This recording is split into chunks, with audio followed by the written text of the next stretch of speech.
us here have a purpose, we have a mission. A mission that is given to us, not what we decide. A mission that has been created within our DNA. All of you, there is a mission in your DNA. If you choose not to do it, you will have failed not yourself, but the society plus God who will aid you.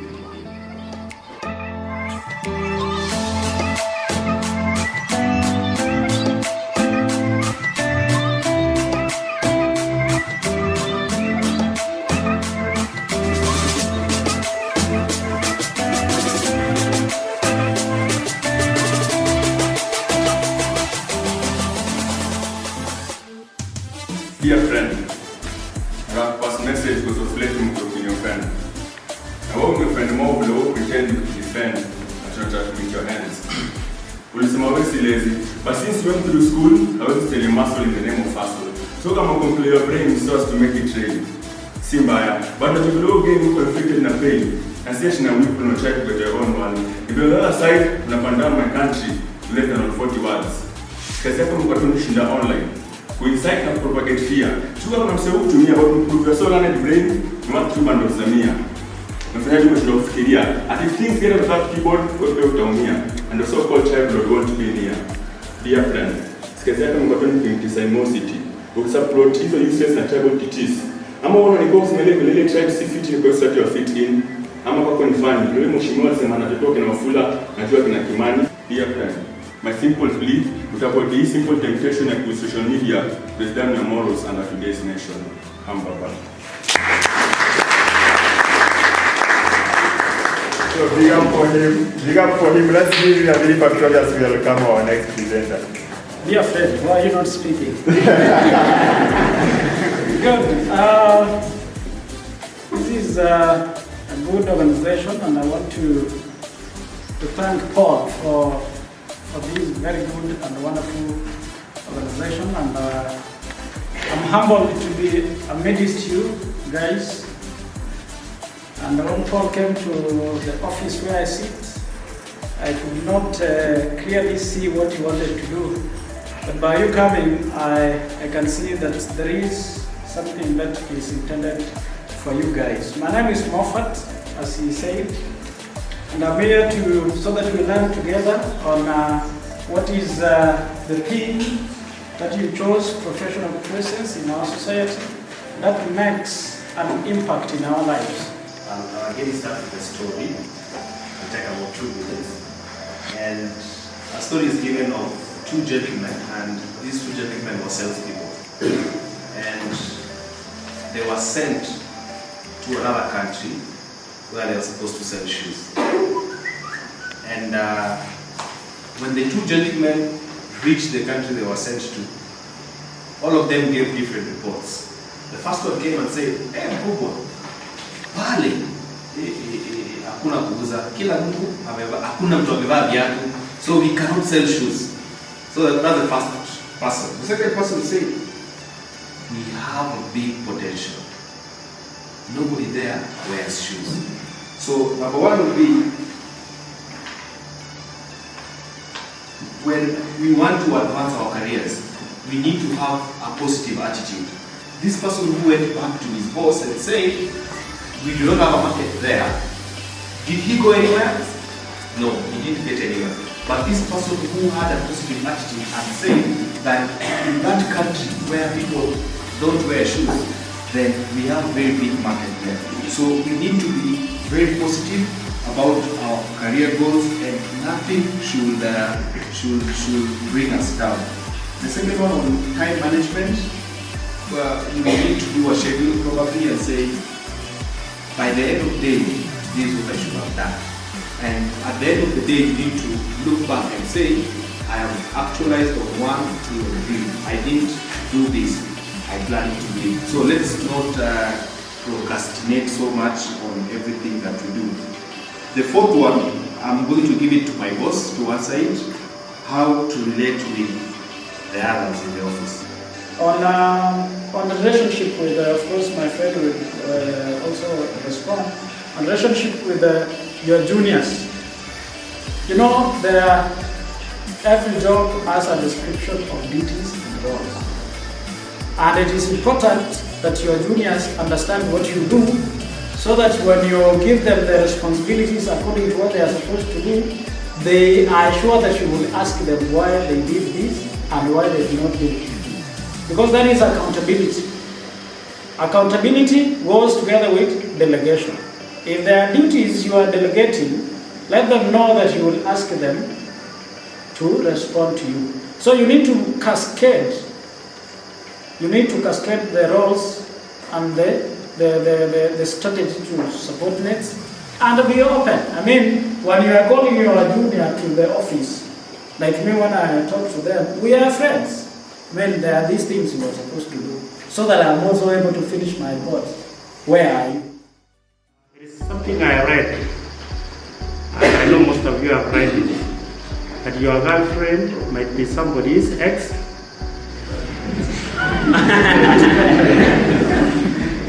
So don't brag so far. Your suit you are wearing might be somebody's rag. Wakukanyagaria matope akifika kwa nyu. So don't brag. So you never know. This is how these things go. Don't brag because you are on that top position. Tomorrow, things may change. That person may be the CEO elsewhere, and tomorrow you might be going there to seek for some job. That won't be discerning. Just like what Moffat said. Everybody, when you join this employment, everybody has a job description which defines what that person does every day. So there is no way you will crash with your support staff because what they do is not what you do. But again, that does not mean that you undermine what they do because you are up there. Thank you so much.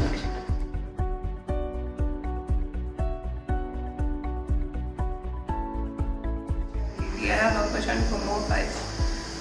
We have seen that you have worked in WebB, you also worked in ERA. So I was asking, what gives you the edge? What makes the employee? What makes you a potential employee to others as you are working? In the present world, I experience there are so many strengths for upcoming professionals. They have ability to speak, good presentation skills, and all those. So I'm asking, what is the greatest weakness when I'm upcoming professional? One, there's your professional career, and there's that career that tends to lean more on the talent side. Then these careers have different expectations on the attitude, character, and how you treat others. How do you align the two things? Is your attention fully on what you're doing, or there are some other things that you do alongside what you're doing? Some of us, I need to be honest with myself, because at times you'll be asked, why did you choose to go to this university? Where did you go for that small university? Something like that. And I know very well and scored very well, and I just see. But somebody else somewhere here will tell you when because I went to this university. When you go to job market or for interview, I will be having an upper hand than you. So that's my question: is that speculation true, or it is wrong? As I told you earlier, I studied in this university, and I secured a job in KCB. Now, if there is anywhere where you can get a job through backdoor, it's KCB. So you have to go through a very thorough interview for you to get a job. So it is your competencies, what you have as papers, and probably your experiences that is going to make you be where you are.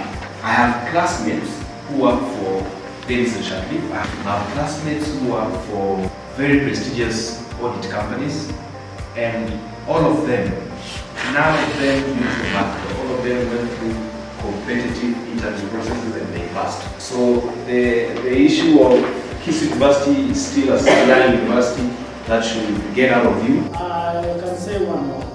Remember we said about professional competency, and we listed a number of things: communication, image, dress, etiquette, potential. Okay? And then there is something I mentioned to you in the presentation about your brand. You establish your brand. And your brand in this case is the value. What is your value? What are you able to bring over to this company? IRA is the insurance regulatory authority. I worked there for 2.5 years. It is the best place to work because there are no much targets and you are supervising the insurance companies. In fact, CEOs could bring reports to me directly. I called the CEO straight. For example, you know the CEO of Jubilee, Patrick Tumbo. You call him and they picked your call because this is Moffat, compliance officer calling, and IRA. In fact, he says you as IRA. And you call him. But I worked there for 2 years and I said, no, this is not what I want. Because I was only referring to the sections of the Insurance Act and asking why you're not obeying these claims, you are not meeting these reports on time, why? Mr. CEO, why you not? And if he has at the trembles and calls these people in the office, there is that power, authority. But is that what I wanted? Referring to section 181, section 24 about solvency all the time? No, I said no. This is the same job all the time. I want to go where things are dynamic. You are faced with challenges. So I met in fact, we were talking over a cup of tea, as I told you, with the CEO UAP. And then I told him, yeah, I think I want to move to the industry. He said, are you sure? I said, yes. He told me, come for lunch. And I went to Mayfair. And that is how I got my first job. In that office, shortly I was told, now you need to be a branch manager. And I was sent here. Heritage came for me from UAP office, straight. They said, we've come for you. And they were addressing me in my office. I said, Moffat, you know, they came as if they were clients. And asked me a few questions and I answered them. I told them, this is what we do and this is what is right. This is what the office stands for. This is what professionalism says. And this is what I stand for. The other things, they tried to ask other things. I said, that one I will not do. I mean, they were with the executive director. And they told me, you know, we came for you. And they told me we will be sending the letter on Monday. Now here is my takeaway for today. And because of time, we had actually asked it to be up to 7 p.m. And as professionals, we must always remember time. Time must be key to us. But I want to give you one takeaway. Another time, I will be able to explain my story behind the whole of the How Foundation. It's a long story, jagged, confused, challenged, difficult. I have 6 degrees, but none of them is employing me.